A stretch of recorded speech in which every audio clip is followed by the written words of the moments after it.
رات کے 10 بجے ہیں۔ السلام علیکم، یہ ریڈیو پاکستان ہے۔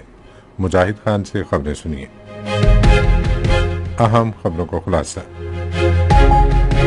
وزیر اعظم نے کہا ہے کہ تمام وزارتوں کو مؤثر ترقیاتی پالیسیاں وضع کرنے اور ان پر عمل درآمد کے لیے مل کر کام کرنا چاہیے۔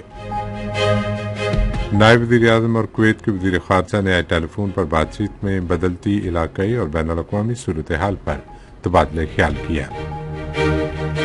8 ارب اسلامی ممالک کے گروپ نے مسجد اقصی میں اسرائیلی آبادکاروں کی دراندازی کی مذمت کی ہے۔ بلوچستان میں سیکیورٹی فورسز نے بھارتی حمایت یافتہ فتنۃ الہندوستان سے تعلق رکھنے والے 17 دہشت گردوں کو ہلاک کر دیا ہے۔ اور اب خبریں تفصیل کے ساتھ۔ وزیر اعظم شہباز شریف نے کہا ہے کہ برآمدات میں اضافے اور صنعتی مصنوعات کی مقامی سطح پر پیداوار کے لیے مؤثر پالیسی اقدامات حکومت کی ترجیحات میں شامل ہیں۔ انہوں نے یہ بات آج اسلام آباد میں شعبہ جاتی اصلاحات اور پالیسی اقدامات کے بارے میں جائزہ اجلاس کی صدارت کرتے ہوئے کہی، جن کا مقصد سرمایہ کاری بڑھانا اور مجموعی اقتصادی ترقی کو فروغ دینا ہے۔ شہباز شریف نے کہا کہ ملکی معیشت کی پائیدار ترقی کے لیے صنعت اور مینوفیکچرنگ کے فروغ کے ساتھ ساتھ غیر ملکی سرمایہ کاری میں اضافہ ناگزیر ہے۔ وزیر اعظم نے اس امر پر زور دیا کہ صنعت، تجارت اور معیشت کے مختلف شعبوں میں اصلاحات کا محور طویل مدتی اقتصادی فوائد اور عوامی فلاح و بہبود ہونی چاہیے۔ انہوں نے کہا کہ توانائی کے متبادل ذرائع سے مستقبل کی توانائی کی ضروریات پورا کرنے کے لیے ایک جامع حکمت عملی مرتب کی جا رہی ہے۔ نائب وزیر اعظم اسحاق ڈار نے آج کویت کے وزیر خارجہ شیخ جراح جابر الحمد الصبا سے ٹیلی فون پر گفتگو میں بدلتی علاقائی اور بین الاقوامی صورتحال پر تبادلہ خیال کیا۔ کویت کے وزیر خارجہ نے علاقائی امن و سلامتی کے لیے پاکستان کے تعمیری کردار، مسلسل ثالثی اور امریکہ اور ایران کے درمیان روابط میں سہولت کی کوششوں کی تعریف کی۔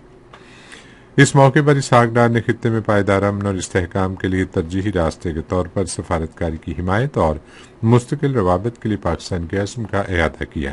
فریقین نے امید ظاہر کی کہ جاری سفارتی اقدامات کے مثبت نتائج برآمد ہوں گے اور مستقبل قریب میں پائیدار امن قائم ہوگا۔ 8 ارب اسلامی ممالک کے گروپ کے وزراء خارجہ نے اسرائیلی فوج کی حفاظت میں مسجد اقصی الحرام الشریف میں انتہا پسند اسرائیلی آبادکاروں کی مسلسل دراندازی اور اس کے صحن میں اسرائیلی پرچم لہرانے کی سخت ترین الفاظ میں مذمت کی ہے۔ دفتر خارجہ کی جانب سے جاری مشترکہ بیان میں بشمول پاکستان، مصر، ترکیہ، انڈونیشیا، اردن، قطر، سعودی عرب اور متحدہ عرب امارات کے وزراء خارجہ نے زور دیا کہ یہ اشتعال انگیز اور ناقابل قبول اقدامات بین الاقوامی قوانین، اقوام متحدہ کی متعلقہ قراردادوں اور مقبوضہ مشرقی بیت المقدس کے مقدس مقامات کی تاریخی و قانونی حیثیت کی صریحاً خلاف ورزی ہے۔ وزراء خارجہ نے غاصب ملک اسرائیل کی جانب سے مسلسل اور منظم خلاف ورزیوں اور اقدامات کی مزید مذمت کی، جن کا مقصد مقبوضہ مشرقی بیت المقدس کے تاریخی، قانونی اور آبادیاتی کردار کو تبدیل کرنا اور اس کے اسلامی اور عیسائی مقدس مقامات کی حرمت اور حیثیت کو مجروح کرنا ہے۔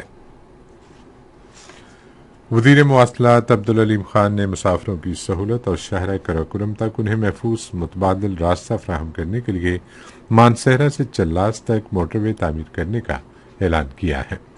یہ اعلان انہوں نے آج اسلام آباد میں نیشنل ہائی وے اتھارٹی کے اعلیٰ سطح کے اجلاس کی صدارت کرتے ہوئے کیا۔ اجلاس میں ملک کے مواصلاتی نیٹ ورک کو جدید بنانے کی منظوری دی گئی۔ اجلاس میں بتایا گیا کہ نئی مانسہرہ چلاس موٹر وے 172 کلومیٹر طویل ہوگی اور یہ کاغان، ناران اور جھلکھنڈ کے علاقوں سے گزرے گی۔ اس اسٹریٹجک متبادل راستے کی وجہ سے شاہراہ قراقرم پر سفری فاصلہ 120 کلومیٹر تک کم ہو جائے گا۔ سیکیورٹی فورسز نے گزشتہ ماہ کی 24 تاریخ کو پیش آنے والے ٹرین واقعے کے بعد بلوچستان میں خفیہ اطلاعات پر مبنی کارروائیوں کے دوران بھارتی حمایت یافتہ فتنۃ الہندوستان سے تعلق رکھنے والے 17 دہشت گردوں کو ہلاک کر دیا ہے۔ فوج کے شعبہ تعلقات عامہ کے مطابق خفیہ اطلاعات پر مبنی یہ کارروائیاں بلوچستان کے اضلاع مستونگ، نوشکی، زہری، خزدار اور کیچ میں کی گئیں۔ ان کارروائیوں کے دوران سیکیورٹی فورسز نے دہشت گردوں کے متعدد ٹھکانوں کو مؤثر طریقے سے نشانہ بنایا، جس سے ان علاقوں میں سرگرم دہشت گرد نیٹ ورکس کو بڑا دھچکا لگا۔ اور اب کرکٹ۔ لاہور میں آسٹریلیا کے خلاف 3 میچوں کی سیریز کے دوسرے ایک روزہ بین الاقوامی کرکٹ میچ میں پاکستان نے اب سے کچھ دیر پہلے تک 17 اوورز میں 6 وکٹوں کے نقصان پر 79 رنز بنائے تھے۔